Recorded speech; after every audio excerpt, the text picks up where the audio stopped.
Well, I made the mistake of turning on the news, and I listened to some of Trump talking in front of the Department of Justice, spewing his goddamn lies, telling things about us, about Americans. I can't stand that man. And now I find out I have pneumonia, and I can't march tomorrow. Hold up the truth, warriors. Hold it up for me. I can't be with you. In America right now, it feels like a punishment. You wake up already behind, you go to work just to stay broke, and you watch the cost of everything rise while your paycheck doesn't move an inch.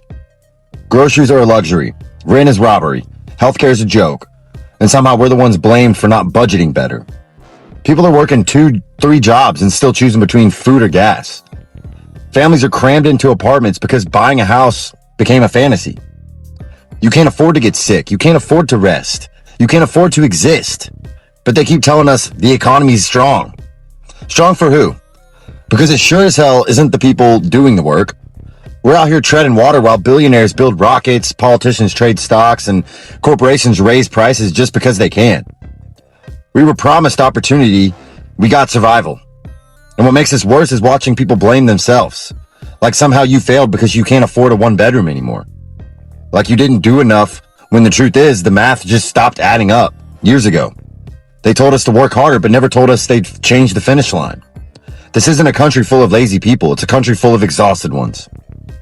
Farmers, Simple as ranchers, that. and cattle producers are opposing President Trump's plan to buy more beef from Argentina, which he says could help offset the soaring prices of meat in the U.S. Beef and veal prices have jumped nearly 14% over the past year, but many cattle ranchers and farmers groups are concerned this move will come at their loss. It's the latest in a series of deals the president is working on with Argentina to combat that country's deepening economic crisis. The president defended his plan while speaking to reporters over the weekend. What do you have to say to U.S. farmers who feel that the deal is benefiting Argentina more than it is them, as they are Argentina's fighting for its life. Argentina's fighting for its life. Young lady, you don't know anything about it. They're fighting for their life. Nothing's benefiting Argentina. They're fighting for their life. You understand what that means? They have no money. They have no anything. Young lady, you don't know anything about it. He's literally describing the plight of They're fighting for their America. life. Nothing's benefiting. Young lady, You don't know anything about it. They're fighting for their life. nothing's benefiting Argentina, they're fighting for their life. You understand what that means? They have no money, they have no anything. And we're joined now by Buck Warbine, president of the National Cattlemen's Beef Association. Thanks for being with us, sir. Thank you, Jeff. So help us understand your opposition. Why are your members so strongly against expanding Argentine beef imports right now? From the outside, ranchers appear to be doing better with higher beef prices. So what's the core concern?